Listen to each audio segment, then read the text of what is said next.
ലോക പ്രശസ്തനായിട്ടുള്ള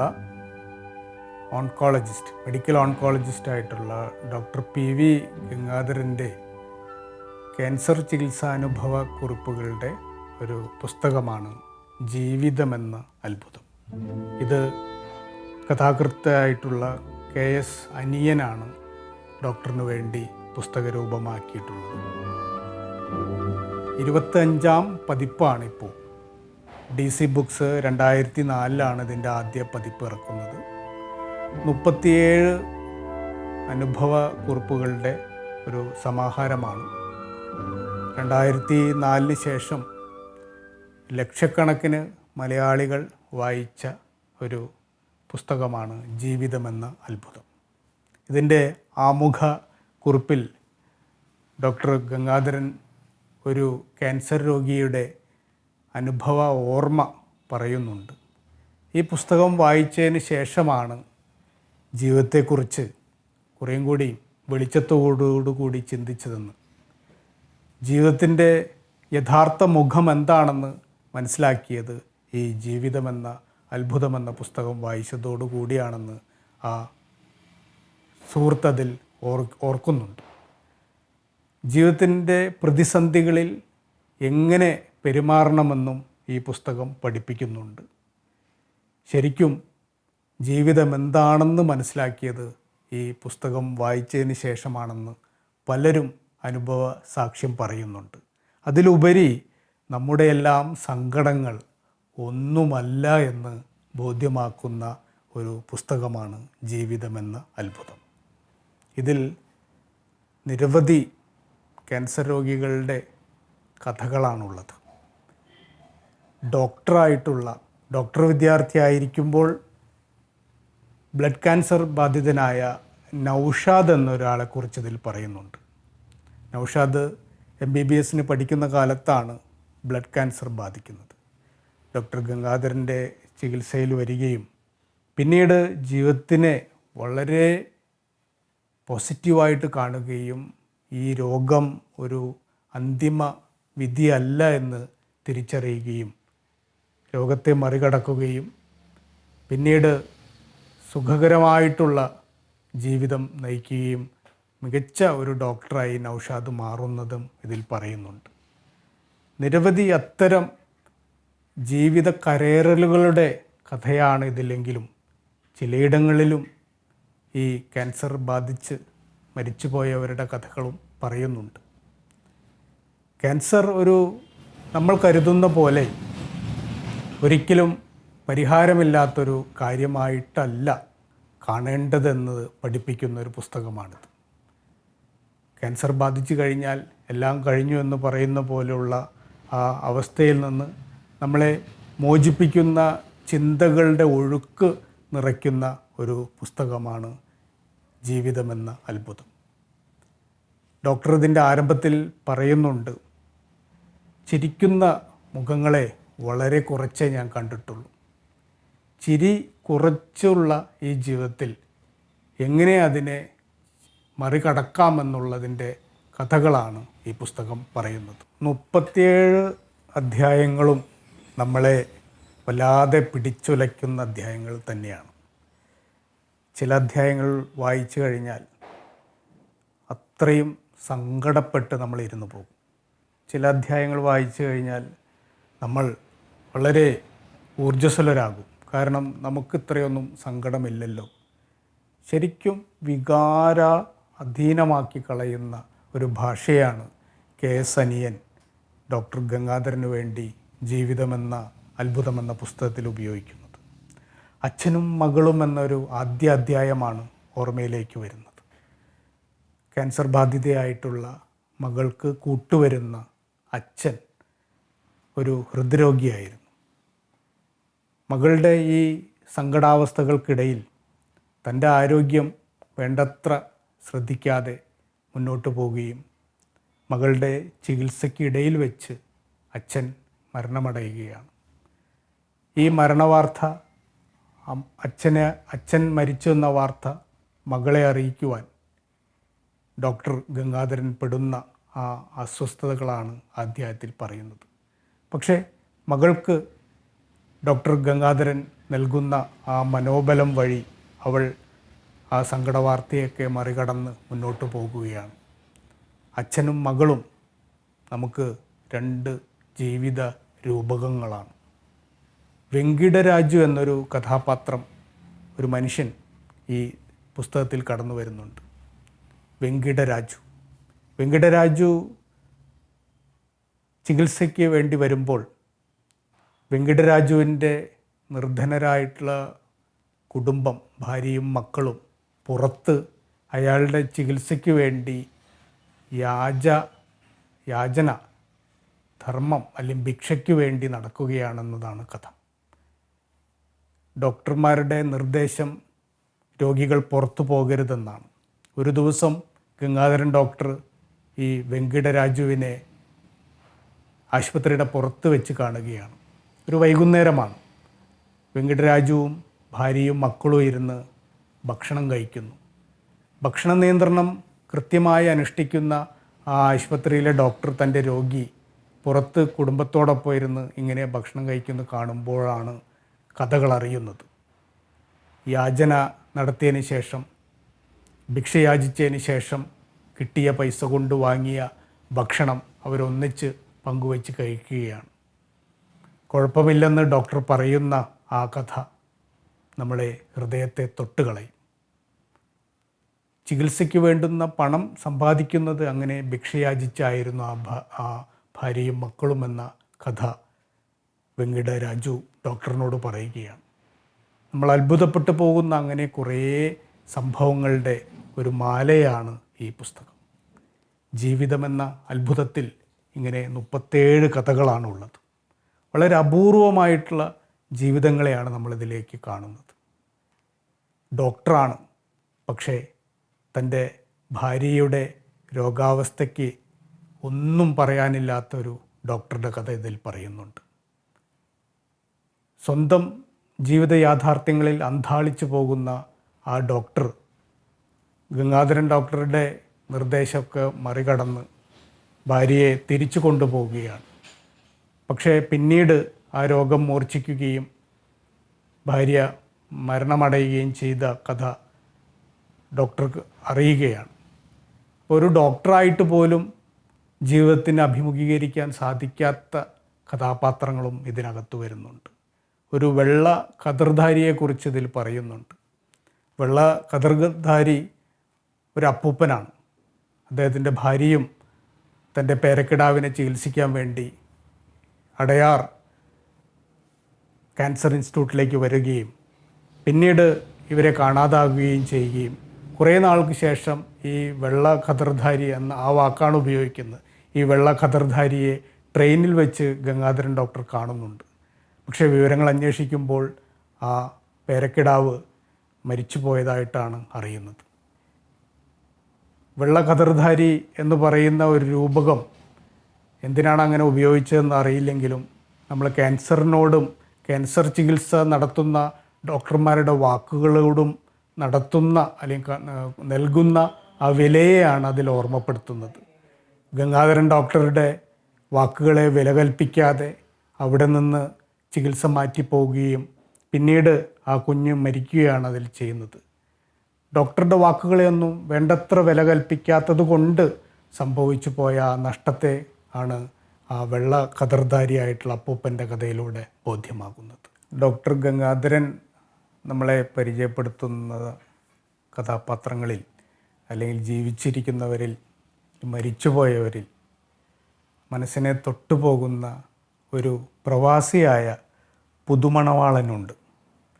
കല്യാണം കഴിഞ്ഞ് കുറച്ച് നാളാകുമ്പോഴേക്കാണ് ഭാര്യയ്ക്ക് ക്യാൻസറാണെന്നുള്ള വിവരം അറിയുന്നത്. ഗൾഫിൽ വെച്ചാണ് ഈ വാർത്ത അറിയുന്നത്. അദ്ദേഹം നാട്ടിലേക്ക് വരികയും അടയാറിൽ ഇങ്ങനെ ക്യാൻസർ ഇൻസ്റ്റിറ്റ്യൂട്ടിൽ അഡ്മിറ്റായിട്ടുള്ള തൻ്റെ പ്രിയതമയെ കാണാൻ വരികയാണ്. ഗംഗാധരൻ ഡോക്ടർ വിവരം പറയുന്നുണ്ട്. അപ്പോൾ ഡോക്ടറിനോട് ഈ പുതുമണവാളൻ പറയുന്നൊരു കാര്യം, എനിക്ക് വേഗം തിരിച്ചു പോകണം. വായിക്കുന്ന നമ്മൾ അത്ഭുതപ്പെടുകയാണ്. സ്വന്തം ഭാര്യ ഇങ്ങനെ കിടപ്പിലായി ഇരിക്കുന്ന നേരത്ത് അവരെ ഉപേക്ഷിച്ച് പോവുകയാണോ? പക്ഷെ കഥ നമ്മൾ അറിയുന്നത് വിശദമായിട്ടതിൽ പറയുന്നുണ്ട്. എല്ലാവരും നിർബന്ധിക്കുകയാണ് ഈ പുതുമണവാളനോട് ഈ പെണ്ണിനെ ഉപേക്ഷിച്ചാൽ നല്ലൊരു ജീവിതം വേറെ കണ്ടെത്താമല്ലോ. പക്ഷേ ഇവൻ തീരുമാനിക്കുന്നത് ഇനിയുള്ള കാലം ഈ പെണ്ണിനെ രക്ഷപ്പെടുത്താനുള്ള സാമ്പത്തിക സ്രോതസ്സ് കണ്ടെത്താൻ തിരിച്ച് പ്രവാസത്തിന് പോയിട്ട് അതിന് വേണ്ടുന്ന മുതൽ കണ്ടെത്തി എങ്ങനെ ഈ പെണ്ണിനെ രക്ഷപ്പെടുത്താമെന്നുള്ള ഒറ്റ ചിന്ത മാത്രമാണെന്ന്. എല്ലാവരും നിർബന്ധിക്കുന്നുണ്ട് ഈ പെണ്ണിനെ ഉപേക്ഷിക്കാൻ. പക്ഷേ അവൻ ഡോക്ടറോട് പറയുകയാണ്, ഞാൻ ഇവൾക്ക് വേണ്ടിയാണ് ഇനി ജീവിക്കുന്നത്. എല്ലാവരും ഉപേക്ഷിക്കാൻ പറഞ്ഞാൽ പോലും ഞാൻ ഈ പ്രിയതമയ്ക്ക് വേണ്ടി, ഇവൾക്ക് വേണ്ടിയാണ് ശിഷ്ടകാലം മുന്നോട്ട് കൊണ്ടുപോകുക എന്നാണ് ആ കഥയിൽ പറയുന്നത്. നമ്മൾ അത്ഭുതപ്പെട്ടു പോവുകയാണ്. വളരെ കുറച്ച് നാളത്തെ ഒരു ദാമ്പത്യ ബന്ധമേ ഉള്ളൂ. പക്ഷേ അവൾക്ക് വേണ്ടിയാണ് ഇനി ശിഷ്ടകാലം, തൻ്റെ പ്രവാസ ജീവിതം എന്ന് തീർച്ചയാക്കുകയാണ്. ആ പ്രവാസിയുടെ ജീവിതം നമുക്ക് വലിയൊരു പാഠമായിട്ടാണ് ജീവിതമെന്ന അത്ഭുതമെന്ന പുസ്തകത്തിൽ വരുന്നത്. അതുപോലെ രേഖ എന്നൊരു ബാങ്ക് ഉദ്യോഗസ്ഥയെക്കുറിച്ച് ഗംഗാധരൻ ഡോക്ടർ ഈ പുസ്തകത്തിൽ പറയുന്നുണ്ട്. രേഖയ്ക്ക് ക്യാൻസർ ബാധിച്ചു. രേഖയുടെ ബാങ്ക്, ആ കോർപ്പറേറ്റ് അവരോട് രാജിവെച്ച് പോകാൻ ആവശ്യപ്പെടുകയാണ്. പക്ഷേ ഗംഗാധരൻ ഡോക്ടർ പറയുന്നുണ്ട് ഈ രോഗം ഭേദമാകും. അപ്പോൾ ബാങ്കിൻ്റെ അധികൃതർ പറയുകയാണ്, അങ്ങനെ കൊണ്ടൊരു ഉറപ്പ് തന്നിട്ട് കാര്യമില്ല. ഡോക്ടർ ഒരു രേഖാപൂർവം രേഖയ്ക്ക് വേണ്ടി ഒരു രേഖ തയ്യാറാക്കി തരണം, ഒരു ഡോക്യുമെൻറ്റിൽ ഒപ്പിടണം. ഈ രോഗം ഭേദമാകുമെന്നും രേഖയ്ക്ക് തിരിച്ച് ഈ ജോലിയിൽ പ്രവേശിക്കാൻ സാധിക്കുമെന്നും ആരോഗ്യത്തോടു കൂടി തിരിച്ചു വരാൻ സാധിക്കുമെന്നൊക്കെ ഒരു രേഖ ഒപ്പിട്ട് കൊടുക്കണമെന്ന് പറയുകയാണ്. ഗംഗാധരൻ ഡോക്ടർ ധൈര്യപൂർവ്വം ഒപ്പിട്ട് കൊടുക്കുകയാണ്. ഡോക്ടർ നമ്മളോട് പറയുന്നൊരു വാക്യമുണ്ട്. ആ ഒപ്പിലേക്ക് ഞാനൊന്ന് ശ്രദ്ധിച്ച് നോക്കുകയാണ്. ആരാണ് ആ ഒപ്പിട്ടിട്ടുള്ളത്? ഡോക്ടറല്ല, ദൈവമാണ്.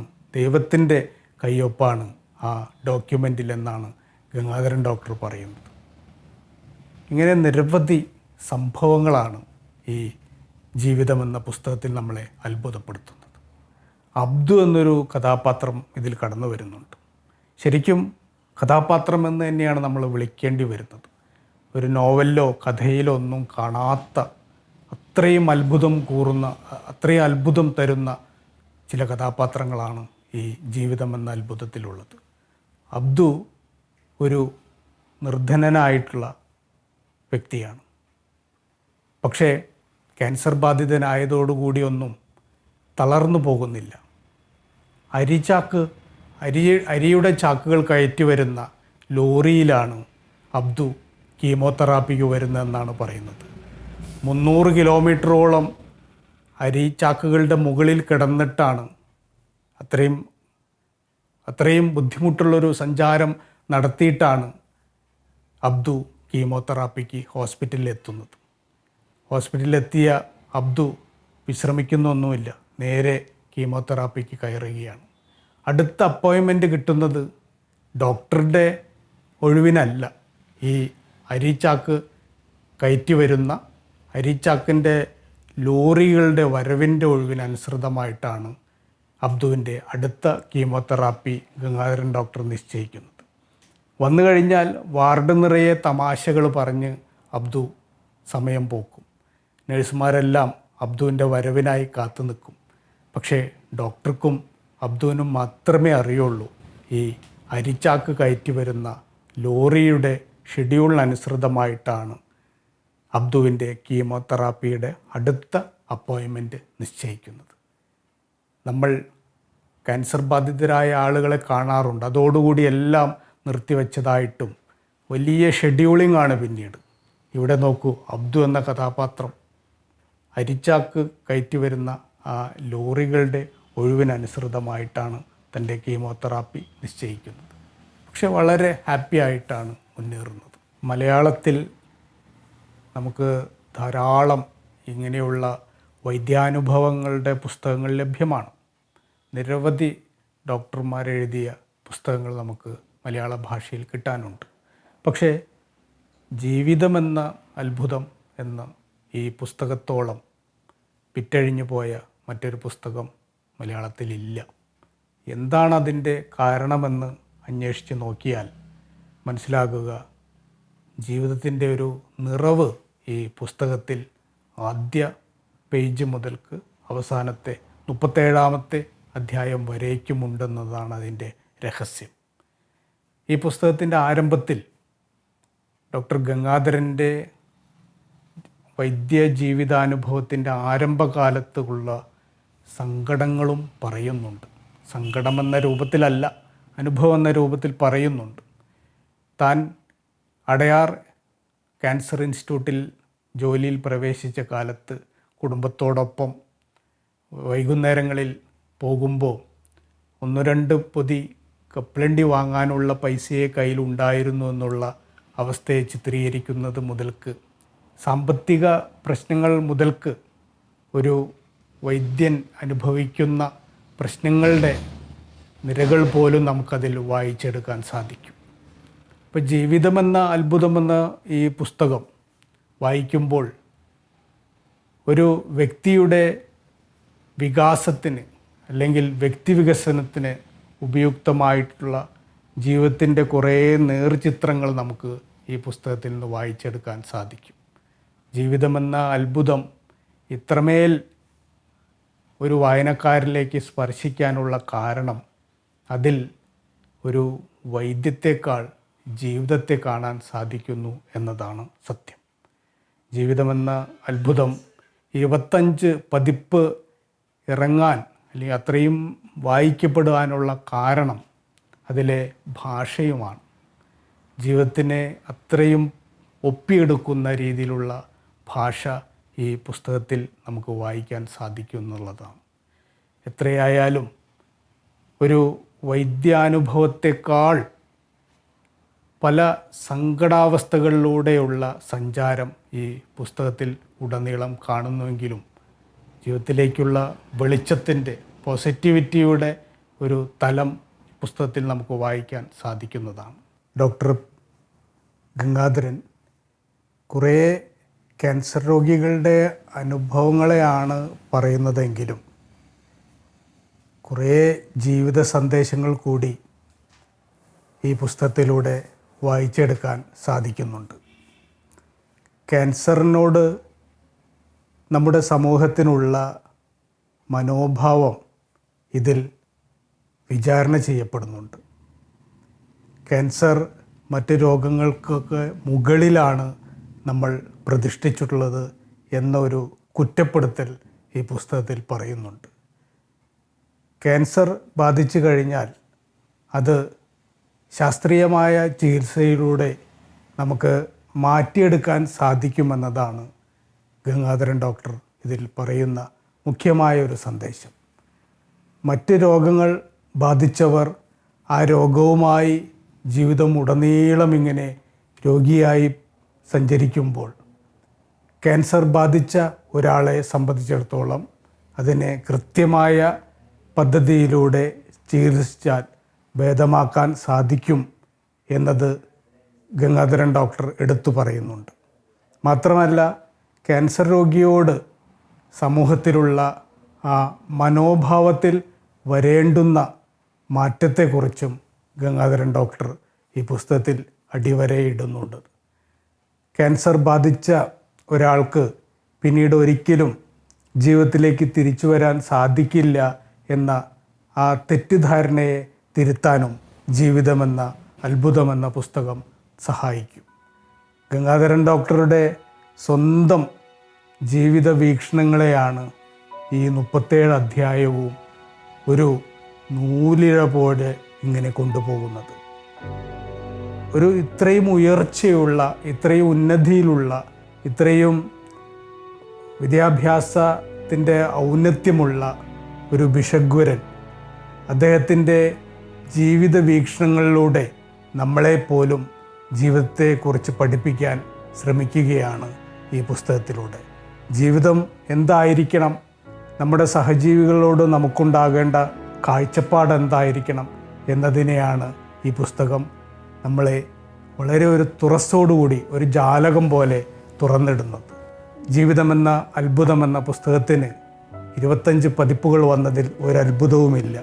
കാരണം ജീവിതത്തിനെ ഇത്രയും മനോഹരമായി, ഇത്രയും സാന്ദ്രമായി, ഇത്രയും കെൽപ്പോടെ പറഞ്ഞു തരുന്ന ഒരു പുസ്തകം മലയാളത്തിൽ വേറെ ഇല്ല എന്നതാണ്. ഒരുപക്ഷെ ഗംഗാധരൻ ഡോക്ടർ എന്ന ഒരാളെ അടുത്തറിയാനും ഈ പുസ്തകം ഉപകരിക്കുന്നുണ്ട്. മനുഷ്യനെ അടുത്തറിയാനും ഈ പുസ്തകം ഏറെ ഉപകരിക്കുന്നുണ്ട്.